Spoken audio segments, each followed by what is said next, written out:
ரொம்ப வருத்தமான விஷயம். ஒரு இனிமையான குணம் கொண்ட இனிய ஒரு தம்பி. ஆரம்ப காலத்திலிருந்து அவர் உடலை கட்டுக்கோப்பாக வைத்திருந்து அந்த ரோபோ மாதிரி டான்ஸ் பண்ணும்போதெல்லாம் பார்த்திருக்கிறேன், ரசித்திருக்கிறேன். ஆரம்ப காலத்திலிருந்து அவரோடு நல்ல பழக்கம். அண்ணன் அப்படின்ற வார்த்தைக்கு மறு வார்த்தை பேச மாட்டாப்புல. பொண்ணோப்பில் குழந்தை அவருடைய மகள் பெரிய மனித ஆனப்போ அதுக்கெல்லாம் கூட என்னை கூப்பிட்டுருந்தார். ரொம்ப தங்கமான குணம் குடைத்தவர், குணமுடையவர் அவர். உடம்பு சரியில்லாமல் போச்சு.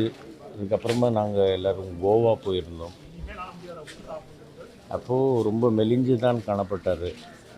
அப்பா அவருடைய மனைவி ஒரு மகள் கூடவே இருந்து அவருக்கு எல்லாம் பண்ணி கொடுத்து பணிவிடை பண்ணி பார்த்து கொண்டார்கள். இறந்ததற்கு பிறகு இதுதான் காரணம் அதுதான் காரணம் அப்படின்னு குற்றம் குறை சொல்வதில் அர்த்தமில்லை. அவருடைய நேரம் இந்த பூமியில் வாழ்வதற்கு அவருக்கு விதிக்கப்பட்டிருந்த நேரம் முடிந்திருக்கிறது.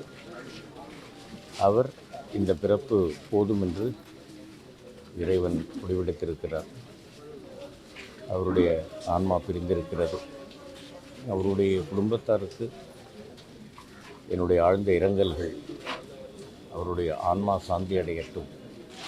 எல்லாம் வல்ல இறைவனுடைய திருவடி நிழலில் அவரது ஆன்மா இளைப்பாறட்டும் அப்படின்னு வேண்டிக்கிறது தவிர வேறு வழி இல்லை. நல்ல ஒரு தம்பியை இழந்திருக்கிறோம். திரையுலகம் ஒரு திறமையான ஒரு நடிகரை இழந்திருக்கிறது. வேறு ஒன்றும் சொல்கிறது. செய்திகளை உடனுக்குடன் தெரிந்து கொள்ள கீழ்கண்ட கேபிள் மற்றும் டிடிஹெச் நெட்வொர்க்குகளில் எம்நாடு செய்தி தொலைக்காட்சியை காணுங்கள். பாதகம் செய்பவரை கண்டால் நாம் பயம் கொள்ளலாகாது பாப்பா. மோதி மிதித்துவிடு பாப்பா, அவர் முகத்தில் உமிழ்ந்து விடு பாப்பா. அண்மை செய்திகளை உடனுக்குடன் தெரிந்து கொள்ள இணைந்திருங்கள் எம்நாடு தொலைக்காட்சியுடன்.